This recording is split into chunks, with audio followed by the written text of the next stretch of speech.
जी hello viewers, मैं हूं कमर Cheema. Viewers, पूरे यूरोप के अंदर और मगरब के अंदर जो मिलिटेंट इस्लामिस्ट हैं उनके गिर्द घेरा जो है वो बहुत तंग हो रहा है। और ये जो एक बहस यूरोप में थोड़ी तेजी पकड़ती जा रही है। और अभी रिसेंटली फ्रांस में जो हो रहा है, आपने कुछ वाकयात देखे होंगे, फिर स्वीडन में, फिर उसके बाद पोलैंड में और बहुत सारी जगहों पे वाकयात हुए जहाँ पे जो मिलिटेंट इस्लामिस्ट थे उन्होंने जो है वहाँ की हुकूमत पे या पुलिस पे हमले करने की कोशिश की। इसी तरह जर्मनी के अंदर एक ग्रुप है, उसका नाम है अंसार इंटरनेशनल, और इसकी बहुत सारी सब ऑर्गेनाइजेशंस थी। उनको जर्मनी ने जो है वो बैन कर दिया है, आउटलॉ करार दे दिया है। और ये जो अंसार इंटरनेशनल जो है, इसको उन्होंने कहा है कि ये मिलिटेंट ऑर्गेनाइजेशन है। और इसको वो ये कहते हैं, जर्मनी का कहना ये है कि ये बेसिकली तो ह्यूमैनिटेरियन असिस्टेंस का काम करते हैं, लेकिन इन रियलिटी ये अल नुसरा फ्रंट जो कि शाम के अंदर एक टेररिस्ट ग्रुप है, उसके को फंडिंग बेचते हैं शाम के अंदर। फिर फलस्तीन में ये हमास को बेचते हैं। और याद रखिए, जो हमास है उसको यूरोपियन यूनियन ने ऑलरेडी टेररिस्ट की ब्लैक लिस्ट में डाला हुआ है। इसी तरह ये अल शबाब एक ऑर्गेनाइजेशन है सोमालिया के अंदर, उसको ये पैसे बेचते रहे। और ये जो सारे की सारे हैं, ये वैसे तो ह्यूमैनिटेरियन के तौर पे काम कर रहे थे, लेकिन इनफैक्ट ये टेररिस्ट ऑर्गेनाइजेशन को फंडिंग भेज रहे हैं।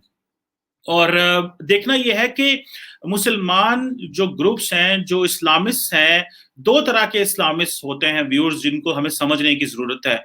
एक वो इस्लामिस्ट है जो ये कहते हैं कि हमें जो हमारा इस्लामिस्ट पर्सपेक्टिव है, एजेंडा है, हम वो लीगल तरीके के जरिए, through democratic process, through parliament, through elections जो है वो हम इम्प्लीमेंट कराना चाहते हैं, जो कि इस वक्त राइजुल वक्त दुनिया में एक मौजूद है।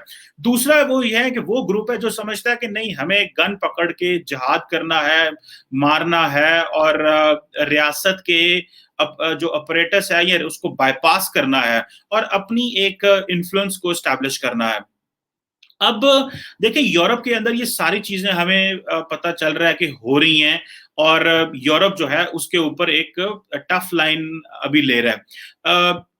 अब देखना यह है कि मुसलमान जो हैं, वो जो मुसलमान ग्रुप्स यूरोप के अंदर बैठे हुए हैं, उनके अंदर एक बड़ा मुश्किल टाइम आने वाला है।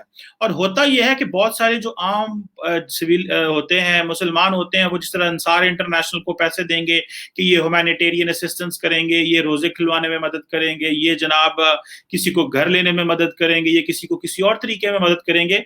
लेकिन इन रियलिटी वो जो है वो फंडिंग तो जा रही है, मिलिटेंट्स को जा रही है, ताकि वो वहां पे जाके वो अगर अल नुसरा फ्रंट है शाम में, या हमास को भेज रहे हैं, या आप और किसी दहशतगर्द जमात को भेज रहे हैं, तो नुकसान किसका हो रहा है? वो जो इंडिविजुअल मासूम बंदा है, वो 50 यूरो, 100 यूरो, 10 यूरो दे रहा है कि मैं तो सही कॉज के लिए पैसा दे रहा हूं। लेकिन ये जो आगे से इस्लामिस्ट हैं, ये उस पैसे का गलत इस्तेमाल करते हैं।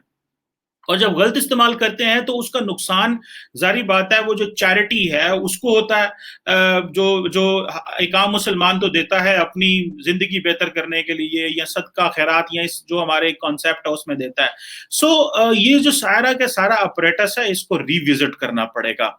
यूरोप के अंदर एक बहुत बड़ी एक मूवमेंट चल पड़ी है, और वो मूवमेंट है कि ये जो यूरोपियंस कहते हैं, ये मैं नहीं कह रहा, कि जो जैसे अंसार इंटरनेशनल था, ये जो ग्रुप था, ये सारे के सारे जो है ये सलाफिस्ट वर्ल्ड व्यू रखते थे और दहशतगर्दी को फाइनेंस करते थे। और ये जो सलाफिस्ट वर्ल्ड व्यू है, ये बेसिकली वो कहते हैं जी कि जो स्ट्रिक्ट इस्लामिस्ट होते हैं, ये बड़े ये चाहते हैं कि शरिया इम्प्लीमेंट हो, और ये मिलिटेंट्स को एडवोकेट करते हैं, वायलेंस को इश्तहार देते हैं, और थियोक्रेटिक रूल को पसंद करते हैं, और ये चाहते हैं कि इस तरह की चीजें हों। जर्मनी के अंदर इस हवाले से उन्होंने काफी रिसर्च की है, और जो जर्मन इंटेलिजेंस है उसने ये कहा है कि जो इस्लामिस्ट एक्सट्रीमिस्ट हैं, पर्टिकुलरली जो सलाफिस्ट हैं, जिनको स्ट्रिक्ट सुन्नी मुस्लिम्स भी कहा जाता है, इनको उन्होंने कहा कि इनकी तादाद 12,000 से ज्यादा इस वक्त जर्मनी के अंदर हो चुकी है।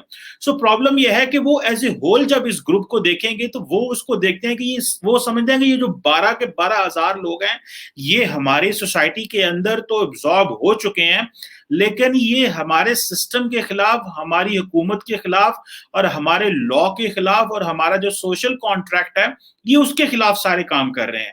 اور جو اگر فار ایگزامپل یورپین یونین نے حماس کو پابندی لگائی ہوئی ہے، دہشت گرد جماعت قرار دیا ہے، تو اب یورپ کے اندر مسلمان تو نہیں اس کو مانیں گے، وہ کہیں گے نہیں بھائی یہ تو اسٹرگل کر رہی ہے اس کے اسرائیل کے خلاف، تو اس کو تو حق ملنا چاہیے. یہ یورپ جو ہے وہ امریکہ کے ساتھ ملا ہوا ہے، اسرائیل کو اننیسیسریلی انڈیو سپورٹ کیا جا رہا ہے. سو میرا خیال ہے کہ یہ ایک ایسی چیز ہے جس کو اگر مسلمانوں نے ری وزٹ نہ کیا تو آئندہ آنے والے دنوں میں معاملات جو ہیں وہ بگڑ سکتے ہیں. میرا خیال ہے کہ جو میں نے تھوڑی اسٹڈی کی ہے اور سمجھنے کی کوشش کی ہے، وہ تمام گروپس، وہ تمام اسلامسٹ نیٹ ورکس سروائیو کریں گے آئندہ آنے والے کچھ سالوں میں، جو اپنی تبدیلی بیلٹ پیپر کے ذریعے لانا چاہتے ہیں، جو اپنی تبدیلی by law, rule of law کے ذریعے لانا چاہتے ہیں، اور وہ اپنی تبدیلی سسٹم کے تحت، کانسٹیٹیوشنل فریم ورک کے تحت لانا چاہتے ہیں. وہ نیٹ ورک سروائیو کریں گے. ادروائز ایک ایک کر کے جتنا ملیٹنٹ آپریٹرز ہے اس کو سائڈ لائن کر دیا جائے گا. اور دیکھیں جہاں پہ فار ایگزامپل ہمیں یہ لگتا ہے کہ مسلمانوں کے ساتھ زیادتیاں ہو رہی ہیں، اگر وہاں پہ بھی جو سٹرگل ہوگی وہ بھی آؤٹ لا ہو جائے گی. سو اس ساری سٹرگل کو اگر مسلمان یہ سمجھتے ہیں کہ ہمیں جہاں پہ مسلمانوں کے ساتھ زیادتی ہو رہی ہے اس کو ہائی لائٹ کرنا ہے اور ہمیں مدد کرنی ہے اپنے ان مسلمان بھائیوں اور بہنوں کی، تو اس کا ایک طریقہ کار سمجھنا ہوگا.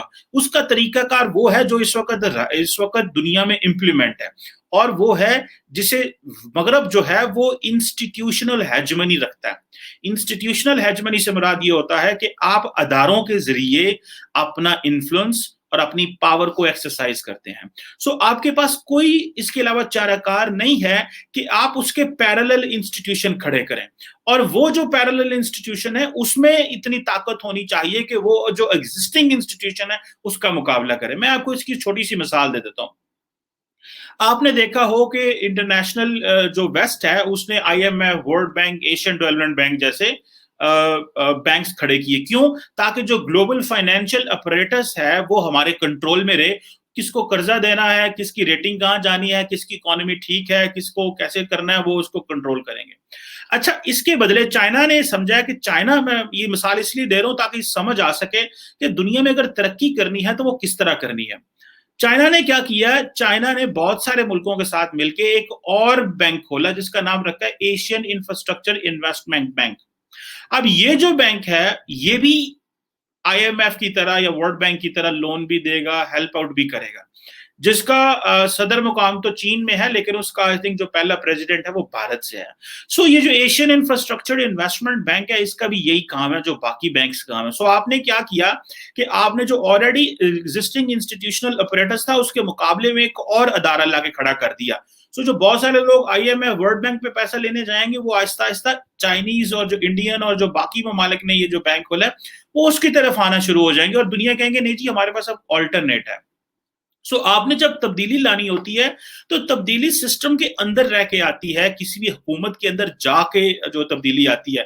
آپ تبدیلی جو ہے وہ ریاست کے ساتھ، اسٹیٹ کے ساتھ لڑ کے نہیں تبدیلی لے کے آ سکتے. آپ یہ نہیں کہہ سکتے کہ ہمیں جرمنی کے ساتھ ہی لڑنا ہے، ہمیں یورپ کے ساتھ لڑنا ہے. نہ میں تو اس حد تک بھی ہوں کہ جو کشمیر میں ہوا اتنی دیر ہم نے دیکھا ہے کہ وہاں پہ ایک سٹرگل چلتی رہی، ملیٹنٹ سٹرگل چلتی رہی. انڈینز اسے ملیٹنٹ کہتے ہیں، کشمیری اور پاکستانی اسے جہاد کہتے ہیں. وہ جو سٹرگل چلتی رہی اس کا نیٹ کنکلوژن کیا نکلا؟ اس کا نیٹ کنکلوژن تو زیرو نکلا، کیونکہ اس سے کوئی آپ ڈیزائرڈ آبجیکٹو تو نہیں اچیو کر سکے. ڈیزائرڈ آبجیکٹو تب اچیو ہوں گے جب آپ اسے ڈٹر کر سکتے انڈینز کو. ہم وہ کر نہیں سکے. سو ابھی اس کا طریقہ کار یہ ہے کہ آپ سسٹم کے اندر جائیں، پارلیمنٹری پالیٹکس میں حصہ لیں، اپنی پارٹیاں بنائیں، پولیٹیکل جو ہے پارٹی بنائیں، الیکشن لڑیں، لوگوں کو موبلائز کریں، اپنا ایجنڈا لوگوں کے سامنے رکھیں. اگر لوگ آپ کو ووٹ دیتے ہیں تو آپ پاور میں آ جائیں اور اپنی مرضی کی تبدیلی کریں، نہ کہ آپ یہ کہیں ہم نے گن کے ساتھ تبدیلی لے کے آنی ہے.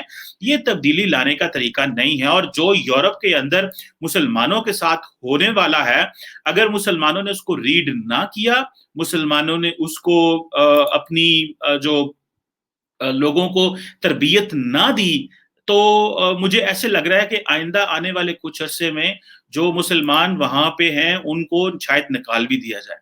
जिनके पेपर नहीं हैं, जो इल्लीगल बैठे हुए हैं, क्योंकि इस वक़्त यूरोप के अंदर ये तो नहीं है कि सारे लीगल लोग बैठे हुए हैं, इल्लीगल लोग भी बहुत ज़्यादा हैं। अब यूरोपियन लॉज़ इस तरह के हैं कि वो क्या करते हैं कि वो अगर कोई बंदा वहाँ पे आ जाए, तो उसको इंसानी हकूक की बुनियाद पे बाहर नहीं निकालते। अब मुसलमान वहाँ चले जाते हैं, लेकिन मुसलमान जाके वहाँ पे जो मिलिटेंट आउटफिट्स बना लें और वहाँ पे जो है वो जिहाद के लिए चंदा इकट्ठा करना शुरू कर दें और नाम दें कि हम ह्यूमैनिटेरियन असिस्टेंस कर रहे हैं, लेकिन इन रियलिटी आप जो है वो मिशनरी बन के बैठे हों, तो ये मेरा ख्याल है कि उस मुल्क के साथ ज्यादती है। जिन्होंने आपको शेल्टर दिया, जिन्होंने आपको स्पेस दी, जिन्होंने आप पे एतबार किया, तो अभी ये जो स्ट्रगल है ये खत्म हो जाएगी। इसको आप सर्वाइव नहीं कर सकते, क्योंकि देखिए पाकिस्तान ने जब दहशतगर्दी के खिलाफ जंग लड़ी, मुझे वैसे बाय द वे एक इंडिया से बहुत सारी वीडियोस आई हुई हैं और उनमें बहुत सारे सवाल भी हैं कि जो आप अक्सर पाकिस्तान की कहते हैं दहशतगर्दी की जंग लड़ी, आपने किसके खिलाफ लड़ी, कैसे लड़ी, कौन थे वो लोग, वो क्या थे। मैं उसका अनकरीब जवाब देने वाला हूँ। लेकिन मैं जस्ट बताने लगूंगा आपको कि जब हमने जंग लड़ी है, और दुनिया में ऐसे ही होता है कि जब आप एक टेरर ऑर्गेनाइजेशन के खिलाफ जंग लड़ते हैं, फाइट करते हैं, तो फिर देखते हैं इसको सपोर्ट करने वाला कौन है, इसको फाइनेंस करने वाला कौन है, इसको जिंदा रखने वाला कौन है। तो वो जो जो इसको जिंदा रखने वाला और फाइनेंस करने वाला होता है, आप उसको भी हिट करते हैं। So this is what the Germans are doing. और ये जो जिस तरह यूरोपियन पार्लियामेंट में एक लॉ रेजोल्यूशन पास हुआ पाकिस्तान के बारे में, तो अब वो जो रेजोल्यूशन है वो क्या करेगा कि उससे पूरी यूरोप के अंदर एक तहरीक उठेगी, और जो दाएं बाजू के सियासतदान होंगे जो पॉपुलिज्म की बात करते हैं, पॉपुलिस्ट ट्रेंड्स की बात करते हैं, इस्लामिस्ट के खिलाफ अपनी तहरीक चलाना चाहते हैं, और बहुत सारे यूरोपियंस उनको सपोर्ट करने की कोशिश करते हैं। और जाहिर बात है उनका मुल्क है, वो कर भी सकते हैं, उनको करना भी चाहिए। जैसे फ्रांस में 20 एक रिटायर्ड जनरल्स ने खत लिखा फ्रांस के सदर को कि तुम जो मुसलमानों के ऊपर सॉफ्ट हो तो सख्त हो, ये वो। तो अब जारी बात है कि ये फ्रांस में हो, जर्मनी हो, हमने फिर देखा कि बेल्जियम में भी बहुत सारे जो अरब वर्ल्ड से लोग गए हुए हैं, अफ्रीका से फिर लोग गए हुए हैं। I happen to be in Europe, जब भी मैं जाता हूँ तो वहां पे मैं देखता हूँ कि वहां पे सीरियंस बहुत ज्यादा मांग रहे होते हैं। आप यूरोप के किसी भी शहर चले जाए तो सीरियन और मुसलमान मांग रहे होते हैं, that doesn't give a good shape. लेकिन जाहिर बात है कि आप पहुंच गए वहां पे, तो then you have to be part of their system. We have to respect their laws. We need to obey whatever the constitutional apparatus of that country is. अगर हम वो नहीं करेंगे तो हम ये injustice कर रहे हैं, ये उनके बनाए हुए कवानीन की इंसल्ट कर रहे हैं, और हम एक अच्छे लॉ अबाइडिंग सिटीजन नहीं है अगर हमने ये ना किया। सो ये जो मिलिटेंट इस्लामिस्ट हैं, इनको अपना रवैया बदलना है, और वह रवैया इसी तरह बदल सकते हैं कि ये इस तरह के मिलिटेंट ऑर्गेनाइजेशंस जो बाहर के मुल्कों में, इस्लामिस्ट मुल्कों में जो है वो टेररिज्म कर रहे हैं, उनको स्पॉन्सर करना या फाइनेंस करना बंद करें। अदरवाइज वो जो मासूम लोग आपको चंदा देते हैं, उनकी जिंदगियां भी मुश्किल में होंगी, और बहुत सारे हजारों लाखों लोग जो उस वक्त यूरोप में बैठे हुए हैं इलीगल विदाउट पेपर्स, उनके लिए भी मसाइल पैदा हो सकते हैं। तो ये एक लंबी सोच रख के मुसलमानों को सोचना होगा, ना कि आप शॉर्ट टर्म के लिए ये फैसला करें कि भाई आज वो चंद हजार लोग फैसला कर लें कि हमने ये बात करना है, और उससे लाखों लोग मुतासर हों और इस्लाम का इमेज भी खराब हो, और फिर पाकिस्तान जैसा मुल्क जो है वो फिर उसको जब इस्लामोफोबिया की बहस शुरू कर देते हैं, वो कहते हैं आप इस्लामोफोबिया की बात कर रहे हैं, हमारे यहाँ पे देखें ये दहशत गर्दों को पैसे भेजते हैं, ये टेररिस्ट नेटवर्क्स को फाइनेंस करते हैं, ये हमारे मुल्क में दहशतगर्दी कराते हैं, ये हमें यहाँ पे हमारे सरकारी लोगों को छुरियां मारते हैं। तो फिर जो आप इस तरह की बहस है उसको नहीं कर सकते। और आपको पता है यूरोप में तो एक एक वाकया हो जाए छुरी चाकू चलने का किसी सरकारी पुलिस वाले को या सरकारी मुलाजिम को, तो दैट मेक्स ग्लोबल हेडलाइंस। एक वाकया, फॉरगेट 5 बंदे मर जाएं, 10 बंदे मर जाएं, या कोई बड़ा दहशतगर्दी का हमला हो जाए, एक वाकया छुरी चाकू का हो जाए तो पूरा यूरोप उठ खड़ा होता है, because this is how they, उनका कल्चर इस तरह का, उनको खड़ा भी होना चाहिए। So all what matters is के respect your laws, respect others laws, और तब्दीली जो है वो कानूनी तरीके से लानी चाहिए, ना कि फोर्सफुली लेके आई जाए।